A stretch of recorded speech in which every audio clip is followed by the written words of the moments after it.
Hi, Chris and Tiersa with the Preferred Experience podcast. Today is episode 17, and we are talking about body composition versus weight loss. And this morning I had a friend come in that he's like, I want to lose some weight and I want to know what my body fat is. And he was really stuck on what his weight is versus what his body composition is. And he was kind of frustrated that he wasn't losing his fat around his midsection and that his body fat wasn't low enough.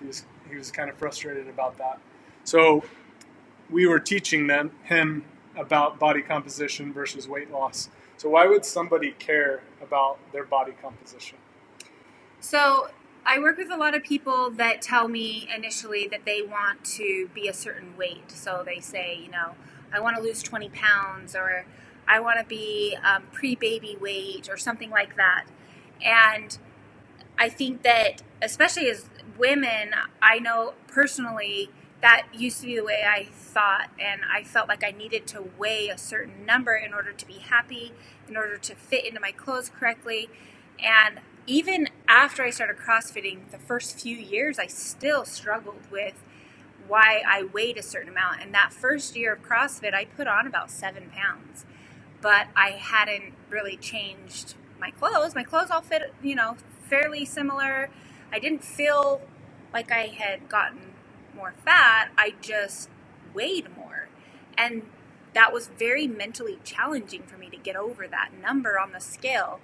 And I would have other people say, don't worry about it. But it was really ingrained in me that I needed to weigh a certain number. And so it taught me how I had to learn myself how to not focus on a number on a scale. And so that's something that I really try and help our members with and others that I've helped with reaching their goals. And so this morning when that guy came in and told me he wanted to weigh a certain number, we looked at his scan, and we're going to talk about our Inbody scan in just a minute.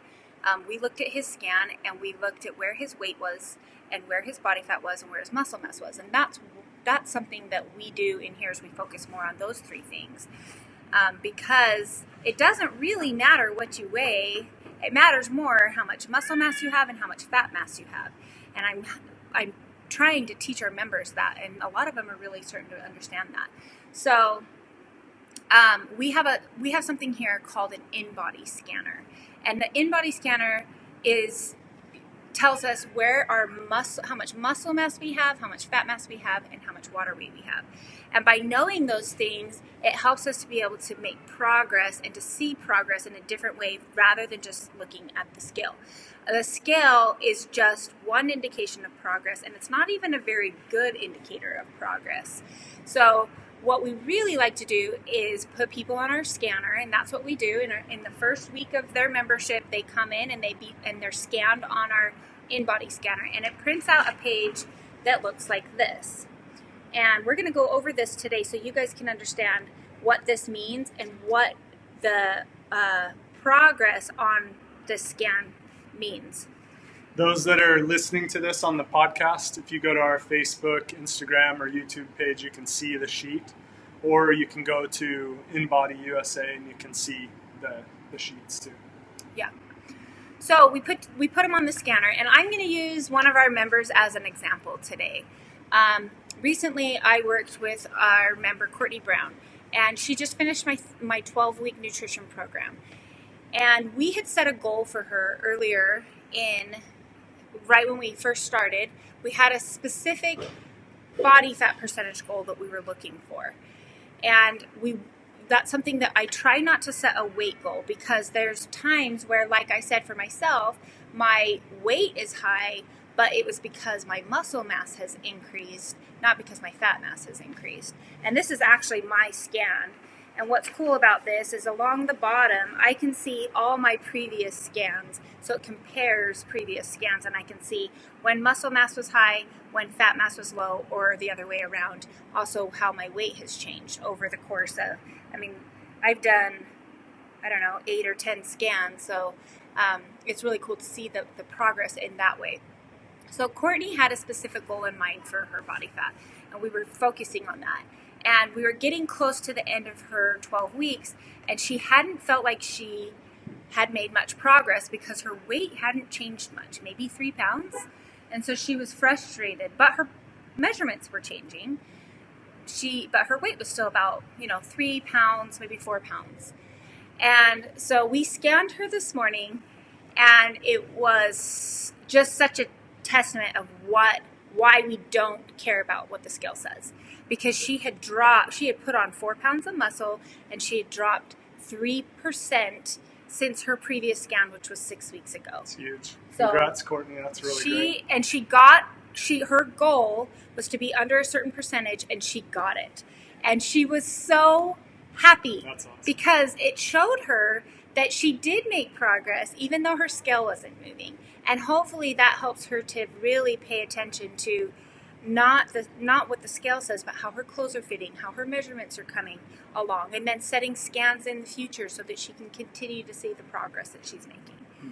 And so that's why we focus on this. So easy sometimes when you don't see that scale go down to just throw in the towel. It's really hard. And actually that's one of the reasons I don't weigh myself hardly ever anymore, because it's a head game. Still, even though I know what I know, it's still a head game when I see a number on the scale that I don't think it should be. So I hardly ever weigh myself. I mainly go off of the way I look. So like if I can see muscle definition, especially in my midsection, I know I'm doing good. If my jeans are fitting good, things like that. So I would definitely recommend using those as measurements rather than what the scale says. So on your scanner, like if you were to come in and get a scan, let's pretend I scanned Chris. The first thing I would do is go over how much water weight he has. That should be about 50% of his total body weight. Then we go over dry lean mass, which is muscle and bones, minus the water weight. And those two numbers together equal his total lean body mass. That number, his total lean body mass, is the number that we're trying to increase. As that number increases, your basal metabolic rate also increases. And what the basal metabolic rate is how many calories you burn at rest. So if Chris was to lay in bed all day long and do absolutely nothing, he would need, mine is 1619. So I need at least 1619 calories just to survive. Mine's 1978. Yeah. Just laying around doing nothing. So we would never want to eat less than our basal metabolic rate, because that will decrease our metabolism and actually put us into a fasting state, which we don't want. Which a lot of people do. Not on purpose, usually. Yep. So if women, usually it's women, sometimes men actually who like have busy jobs and just end up not eating until dinner time. What happens is our metabolism completely slows down, and they'll wake up and say, well, I'm not hungry, so I'm not going to eat. Well, that's not a good thing. That tells me that your metabolism is slowing down and going into that fasted state. And so we want you to feel hungry when you wake up. We want you to feel hungry every 2 to 3 hours. And if you're not, then let's do something to change that. Let's start eating every 3 hours, whether we're hungry or not. Let's start waking up that metabolism and get things burning again. Mm-hmm. So once we know those numbers, and then the third number is our total fat in pounds. So those three numbers together equal total body weight. The next thing that we're focusing on is, and I don't know if you guys will be able to see this, but so this first number is total weight. The second number is skeletal muscle mass. So the skeletal muscle mass is what we're trying to grow in the gym. So when we're lifting weights, we're focusing on growing our skeletal muscle mass. That's a good thing. You can't have too much skeletal muscle mass. We want that to continue to grow and grow so that our resting basal metabolic rate increases. And then that third number at the bottom is total fat mass. And that's where we're getting our percentage, our body fat percentage, is comparing our fat mass to our muscle mass. And so what I like to tell people is, for women, we want you guys to be between 15 and 25% for like a healthy range. If you're anywhere in that range, you're not at a health risk. If you're above that 25%, let's say you're above 30%, your first goal is just to get under that 30% so that you're not at risk of any health problems from your weight. And then from there, once we get down into that 25, under 25, 20, maybe even 16, 17%, then you're starting to pay attention to how it's affecting you in the gym or your activity. Maybe you play a sport. How is that helping you? Or what do you look like? Maybe you're trying to look a certain way. Maybe you're trying to see the definition in your midsection with summer coming up and you want to feel confident in your swimsuit. Like whatever it is, but the lower that number gets, obviously, the better. That's really where we're focusing on is those lower percentages get you a better aesthetically pleasing look. Mm-hmm. There is a point where you can go too low too. So for women, you really got to be careful that anything below 12 is, you can have some other hormonal issues. For men, for an athletic man, we're trying to get you between 10 and 20%. So it could be closer to that 10 side, which will just, again, give you more definition. But anything around that 20 or lower is a healthy place to be. Mm-hmm. When we do our 6-week nutrition challenges, we see people lose anywhere from 2 to 5% body fat in 6 weeks. That's some people, especially men, I feel like, are the ones that really start to see the change in their body fat quickly. It just takes, a few small changes usually. Consistency. The consistency is the most important thing. I have a question for the Inbody, just so people know. Do you have to take off your shirt and get all skimpy on the Inbody, or is it real uncomfortable? No, not at all. You definitely can wear whatever you want, but obviously the only thing we really require is that you come in fasted. So you come in, you can have water or coffee, but no food, and we scan you. It takes maybe 1 minute, maybe 2 minutes. Mm-hmm. You can't feel anything. It doesn't hurt. You don't have to get wet. No, Works real easy. Good. Yeah. And the scanner is really cool. We actually have it account for clothing. So there's a little bit of true. accounting for clothing. Yeah, we do account for 3 pounds of clothes. So you don't have to feel uncomfortable when you come in about taking clothes off, looking all feeling self-conscious. It works awesome. It works really good. Yes. All right, and so then the bottom part, you can see we're just measuring our body in quadrants and seeing how balanced we are. How you doing now? So we're focusing on trying to be balanced left to right, balanced upper body to lower body. So we're just really trying to stay balanced throughout. If we saw somebody with maybe a shoulder injury, we might see less muscle mass on that side. But that just helps us to know, if there's certain areas we need to pay a little bit more attention to when we're lifting weights. Maybe you have a weaker left arm, and so when you're pressing, you might want to try and push with that left arm a little bit more than the right. Simple things like that. And then again, at the bottom, it tells us, it compares all our scans so that you can see, I don't know if you can see that, but you can see along the bottom all my scans and how they compare one to another.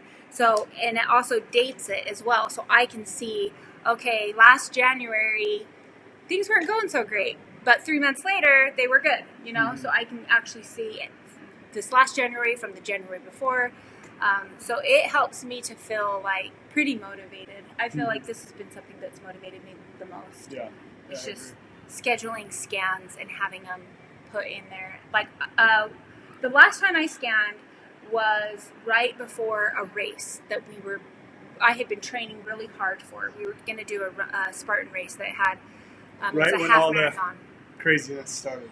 Yeah, it ended up getting canceled because of COVID, but I had trained all the way up to it, got canceled 2 days before, and so I scanned to see how I was doing, and usually you can kind of tell if you're doing well, and it read exactly what I was thinking it was going to say. So it's just really a great place for myself, but also for all our members, especially our new people who come to us not really have, they've never CrossFitted or they haven't been working out, just so they can see the muscle growth. Mm-hmm. I think that's huge. Yeah, that's really cool. They're getting PRs in the gym or they're able to lift more weight, but if you can't, it really means a lot. It's powerful when you can see it on a graph and see, oh my gosh, I've put on 5 pounds of muscle. Mm-hmm. That's amazing, Yeah.